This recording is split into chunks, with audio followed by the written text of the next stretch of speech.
here, but ultimately, you know, if you can create a split in the peloton, which Jake Scott is trying to do, he must have very good climbing legs on him today. It's not a bad thing to do this, but the amount of risk they're taking at the minute, they've still got 30k to go with a lot of climbing, and no disrespect to Jake Scott, I don't think he's going to be up there at the finish today, so I understand why he's doing this, trying to get ahead of the race, trying to get ahead of the great climbers within this race, but he's also risking a lot. If he comes down here, it's not going to be good, and no risk, no reward. It's great to see sometimes, but oof, wow.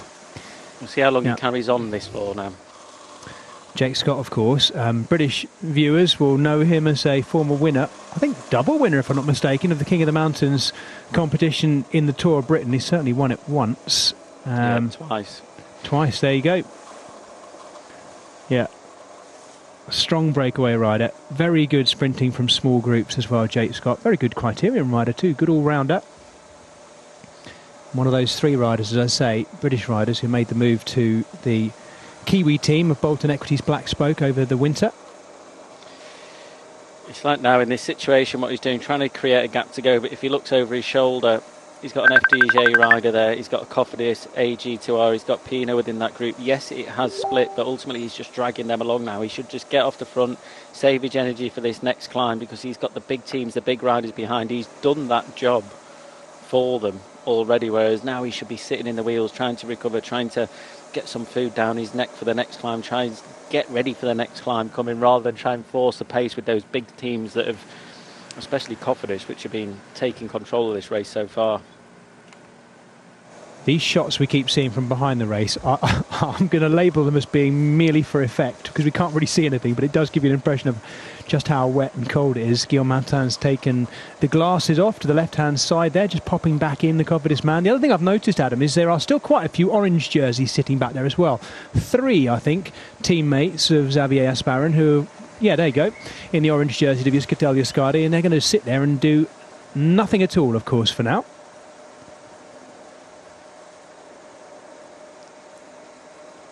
Looking a bit further down that group, there's definitely quite a few of the Lotto Destiny riders we've not really seen too much of so far. They've got no Eduardo Sepulveda today. He climbed well yesterday to finish, where was he in the end? Somewhere inside the top 10? No, slightly further down, sorry. He was 15th yesterday, but he was the best Lotto Destiny rider yesterday, the Argentinian, Eduardo Sepulveda. He's been swapped out today.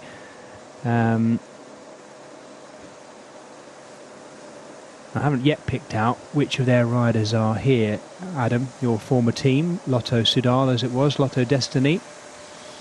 They've definitely got 2 or 3. Very, very difficult to tell which rider is which in the rain jerseys. Rain jackets, not jerseys, apologies.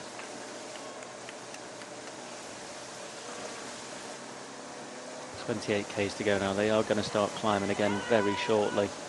Guillaume Martin is still in there as well. Ben O'Connor as well from AG2R, still right at the front. The riders we're expecting to see today. Not seen Lenny Martinez recently. No, we saw him off the back, chasing in amongst the cars, looking like he was coming back in, but maybe he wasn't. Then again, if anyone can hide in a group like that, I thought it's him as well.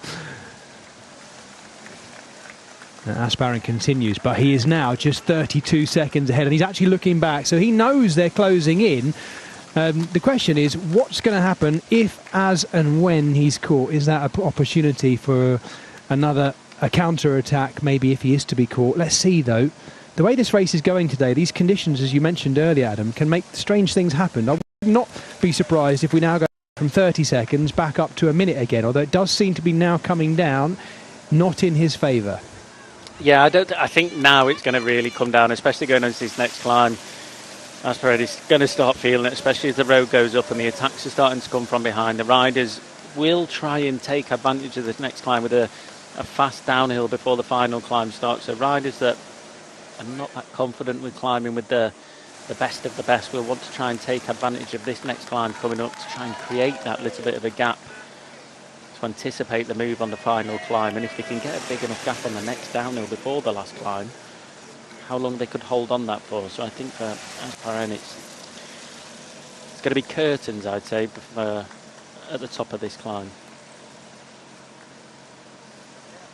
It's a very impressive ride by him today, though. He's definitely got the staying power. Doesn't seem too affected by the weather either. And what looked like at first a sort of slightly surprise move, he's no doubt the man of the match today, Xavier Aspirant, and he is making them work hard to chase him back as well. By the looks of it, the strong man yesterday on the final climb looks so good. Martinez just stuck behind Pinot there. I've still not seen him as of yet. Yeah. They will get that nice little flare, but if you're in the pro peloton, they've had to trim them off.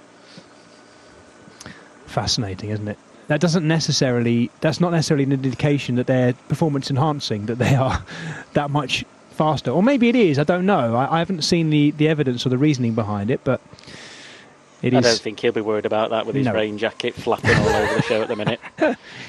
Doing a solid ride though. He's put a lot of distance into these guys behind. One of the Arkea riders just looking back, see where his teammates are, see where everyone else is. So he's got his teammate up the road, which is great. Another one of his teammates moving up on the right hand side in an all black rain jacket. Yeah, I was wrong. It's Alessandro Veri. If that's correct, I'm presuming they've seen his race number with the 36 on the side. Very similar build to Ewan Costu. Vauquelin, the Frenchman, I think he's still in here.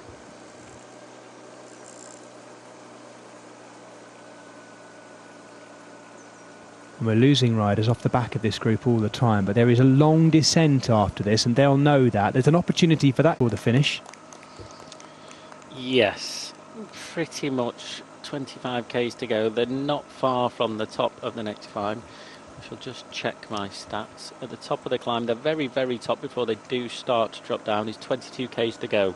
It does flatten off a little bit before they do drop down, but under 3 k's, and then that from the top of the climb until the very, very bottom slopes is 18k, which about 3.5, 4 k's of that is slightly draggy just before it does start to ramp up properly. So it will tick down very quickly, and especially on the descent you will want to stay warm. It's not a super technical twisty downhill either before they get onto that final climb, so trying to stay warm and try and stay on the pedals will be quite difficult in this weather, I'd say, but I think nearing the end of the peloton they'll be all pushing on quite nicely. It's a good move by Alessandro Veri, the Italian for the French Arkea Samsic team. One of the youngsters in that team, along with Ewan Costu and Kevin Vauquelin. Not quite as young as Vauquelin, who's the youngest in there.